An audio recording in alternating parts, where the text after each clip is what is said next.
Hi friends, welcome to Chinnalatha YouTube channel. ఈరోజు నేను double కా మిఠాయి ఎలా చేయాలో చూపెడతాను. సింపుల్గా ఉన్న వాటితోనే చూపెడతాను, అందరూ చేసుకునేలా. దానికోసం నేను 6 బెడ్స్ తీసుకున్నాను. ఒక పెద్ద పాల ప్యాకెట్లో సగం పాలు తీసుకున్నాను. వాటిని వేడి పెట్టుకోవాలి. ఇప్పుడు ఒక బాండీ పెట్టుకొని బాండీ వేడయ్యాక కొద్దిగా నూనె పోసుకోవాలి. దాంట్లో బ్రెడ్లు డీప్ ఫ్రై చేసుకోవడానికి. ఇప్పుడు బ్రెడ్ని ఇలా 4 పీసులు చేసుకోవాలి. కొంతమంది ఆ బ్రౌన్ కలర్ తీసేస్తారు, ఉన్నా పర్లేదు, అలానే కట్ చేసుకోవాలి. ఇప్పుడు నూనె బాగా కాగాక ఒక్కొక్క బ్రెడ్ డీప్ ఫ్రై చేసుకోవాలి. ఇట్లా మన ఆయిల్లో ఎన్ని పడితే అన్ని వేసేసుకోవాలి.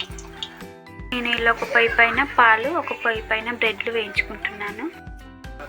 ఇవి ఇలా ఒక సైడ్ బ్రౌన్ కలర్ అయ్యాక ఇంకొక సైడ్ తిప్పుకోవాలి. ఇప్పుడు ఒక ప్యాన్ పెట్టుకొని దాంట్లో కొద్దిగా నెయ్యి వేసుకొని దీంట్లో కొన్ని డ్రై ఫ్రూట్స్ వేసుకొని వేయించుకోవాలి. బాదం పప్పు, పిస్తా పప్పు, వైట్ది పప్పు, నాకు తెలియదు దాని పప్పు పేరు. ఇలా బాగా వేగాక ఒక దాంట్లోకి తీసుకోవాలి. ఇలా పక్కకు తీసి పెట్టుకోవాలి. ఇప్పుడు అదే ప్యాన్లో నేను ఈ కప్ తోటి 2 కప్పులు షుగర్ వేసుకుంటున్నాను. మీరు తక్కువ తింటే కొద్దిగా తక్కువ వేసుకోండి. ఇదే కప్పుతో 2 కప్పులు వాటర్ కూడా పోసుకుంటున్నాను. దీంట్లో నా దగ్గర ఎల్లో కలర్ది ఉండే ఫుడ్ కలర్ కొద్దిగా వేసుకున్నాను. మీ దగ్గర రెడ్ కలర్ది ఉంటే వేసుకోండి, లేకపోతే పర్వాలేదు. ఇలా అన్నీ వేసేసుకోవాలి. దీంట్లోనే మనం మరిగించి పెట్టుకున్న పాలు పోసేసుకోవాలి.